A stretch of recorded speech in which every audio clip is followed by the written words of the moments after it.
Some people don't ruin their lives dramatically, they delay them quietly. That's why procrastination is so dangerous. Nothing explodes immediately. There's no obvious disaster, no cinematic collapse. You just keep postponing things that matter while convincing yourself there's still time. And weirdly enough, that feels safe. Until one day you look around and realize months passed inside routines you never meant to stay in. The unfinished project is still unfinished. The habit still controls you. The conversation still hasn't happened. The version of you that was about to change never actually arrived. And the strange part is, you already know what you should be doing. That's what makes procrastination psychologically exhausting. It's not confusion, it's resistance. You know the email, the workout, the application, the phone call, the decision, the first step.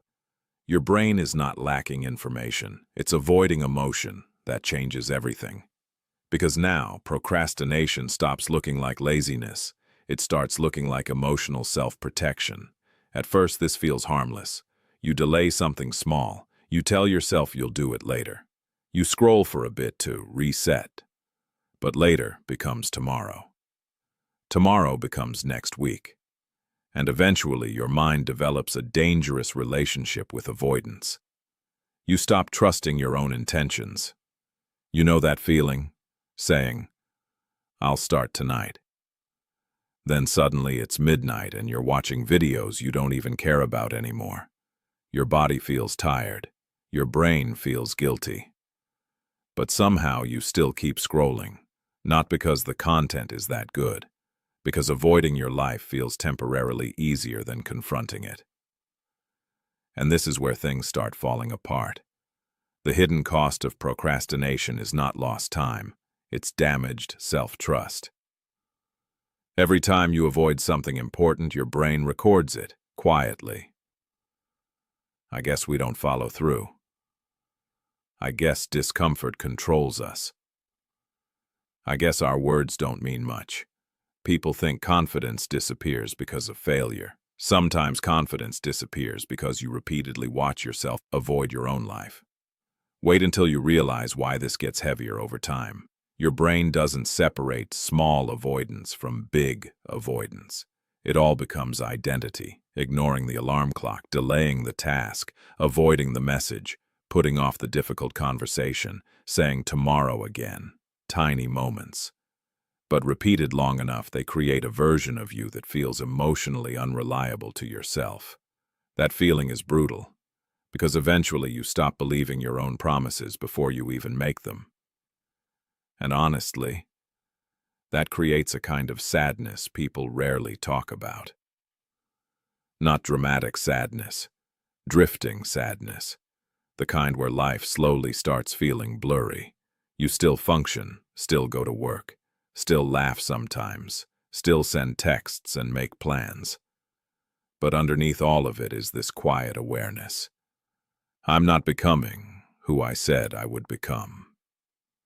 That thought follows people everywhere, in the shower, driving home at night, lying in bed staring at the ceiling while their phone lights up their face again. And here's what nobody realizes. Procrastination is rarely about the task itself. It's about the emotion attached to the task. The workout represents insecurity. The project represents fear of failure. The conversation represents possible rejection. The career move represents uncertainty, so instead of facing the emotion directly, your brain searches for relief. Food, scrolling, cleaning, planning, watching productive content instead of producing anything. Productive avoidance is especially dangerous because it feels responsible. You convince yourself you're improving, but deep down you know you're circling the thing instead of touching it. That awareness creates internal tension, and internal tension drains energy fast. That's why people can feel exhausted after doing almost nothing meaningful all day. Avoidance is mentally expensive. Your brain burns energy keeping difficult things emotionally suspended. You carry unfinished decisions everywhere, and eventually even rest stops feeling restful, because avoidance follows you into rest. You sit down to relax, but part of your mind whispers you should be doing something else. That's when guilt enters the room. Not loud guilt, quiet guilt. the kind that slowly changes how you see yourself. And this is the part most people miss. The longer procrastination continues, the more your world shrinks around avoiding discomfort. You become more hesitant, more distracted, more mentally fragmented. Not because you're incapable, because avoidance trains your nervous system to fear action. But this is where the internal conflict gets uncomfortable. Because once you understand procrastination emotionally, your excuses stop sounding as convincing. You can no longer fully believe, "I work best under pressure." No, you panic best under pressure. There's a difference. Your nervous system got addicted to urgency because urgency temporarily silenced overthinking. That's why some people wait until the last possible moment. Deadlines remove negotiation. Action finally becomes unavoidable, and honestly, a lot of people confuse last-minute survival with productivity for years. But afterward, they feel drained, scattered, ashamed, because deep down they know they didn't perform from intention, they performed from fear. And fear is exhausting to live inside constantly. Here's the strange part. The more intelligent someone is, the easier it becomes to rationalize procrastination. Smart people can explain away almost anything. I need more research. I'm still thinking. I want to do it properly. Now isn't the ideal time. Meanwhile, months disappear behind emotionally sophisticated excuses. That's why procrastination is rarely solved through logic alone. The problem was never lack of understanding. It was emotional avoidance wearing intellectual clothing. And once you notice that pattern in yourself, you start seeing it everywhere. The half-finished routines, the unopened ideas, the goals that only exist inside notes apps and late-night thoughts. You weren't incapable. You were emotionally negotiating with discomfort every day. That realization stings. Because eventually you see how much life has been lived inside hesitation. You almost send the message, almost apply, almost commit, almost begin, almost becomes identity. And the painful thing about almost is that it creates imaginary satisfaction. Your brain rewards intention more than people realize. Planning feels productive, thinking feels productive, talking about change feels productive, but reality only responds to behavior.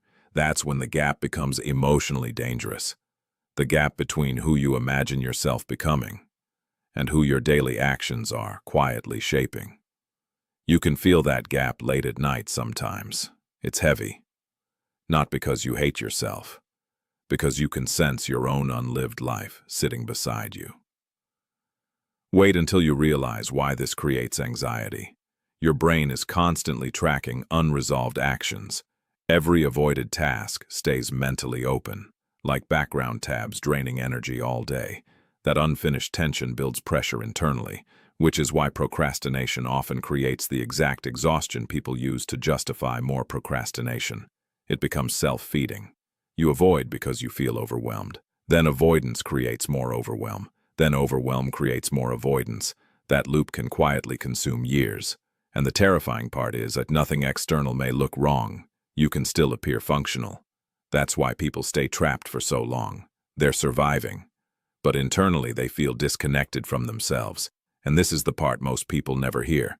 Procrastination slowly teaches you that your feelings matter more than your commitments. That belief changes everything. Because now your future becomes emotionally fragile. If you feel inspired, you move. If you feel uncertain, you stop. If you feel discomfort, you escape. That creates unstable progress and unstable identity. But emotionally grounded people operate differently. They still feel resistance, still feel doubt, still procrastinate sometimes. The difference is, they stop treating emotion as authority. That's powerful, because emotions are temporary weather patterns, not life directions. You can feel anxious and still act, uncertain and still begin, unmotivated and still follow through. Most people never learn that. They spend their lives waiting for internal permission before taking action. And permission rarely arrives. Not magically, not perfectly. Not one morning where your brain suddenly says, "Congratulations, you are now fearless and completely ready." Real change feels much less cinematic than that. Usually it looks like someone quietly doing the uncomfortable thing while their mind screams for escape. And strangely enough, that moment builds self-respect faster than success itself. Because self-respect grows when your actions become trustworthy. You say you'll do something. Then you do it, even tired, even uncertain, even imperfectly. Tiny moments like that rebuild identity. And identity reconstruction is really what this entire battle is about. Not productivity, not optimization, trust, your relationship with yourself. Because eventually people stop suffering from procrastination and start suffering from the person procrastination turns them into. And that's the part nobody warns you about. Procrastination doesn't only steal time, it changes how you experience yourself. You begin moving through life with this quiet background guilt that never fully leaves, even during good moments, laughing with friends, watching a movie, trying to relax on a Sunday evening. Part of your mind still whispers, "You're avoiding something." That whisper becomes exhausting over time, because unfinished things don't disappear emotionally, they stay alive inside you. And eventually, the weight becomes identity. You stop introducing yourself to people through words, you introduce yourself through avoidance, the person who never follows through, the person who starts over every Monday, the person who says they care deeply, but keeps disappearing from their own life. That disconnect hurts, especially when you know you're capable of more, and honestly, capability can become painful when it's constantly unused. You start feeling trapped between two versions of yourself, the one you imagine, and the one your habits keep proving. That internal tension creates shame people rarely talk about openly, not loud shame, quiet shame, the kind that makes you avoid mirrors some mornings, the kind that makes simple tasks feel emotionally loaded, the kind that makes you overconsume content about change instead of actually changing. And this is where things become dangerous, because eventually procrastination stops feeling temporary. It starts feeling like personality. I'm just bad at consistency. I've always been like this. This is who I am. But wait until you realize something important. Your brain believes repeated behavior more than repeated thoughts. Not affirmations, not intentions, not plans. Behavior. That means every small action is teaching your nervous system something about who you are. Every avoided task teaches hesitation. Every delayed decision teaches fear. Every moment you follow through teaches trust. And trust changes people. Because once you begin trusting yourself again, mental noise starts decreasing. You think less, hesitate less, negotiate less. Your mind becomes calmer because your actions stop contradicting your goals constantly. That calmness feels unfamiliar at first, almost strange, because chaos becomes addictive after long enough. Some people are so used to urgency, guilt, and avoidance that peace feels emotionally uncomfortable. Silence feels suspicious, structure feels boring, consistency feels unnatural. But this changes everything. Real discipline is not intensity. It's reducing the gap between what you say matters and what your life reflects daily. That's all. Not perfection, not becoming emotionless, not transforming overnight. Alignment. And strangely enough, alignment creates energy, because internal conflict drains enormous amounts of mental bandwidth. Think about how exhausting it is to continuously disappoint yourself quietly, to promise, delay, escape, regret, repeat.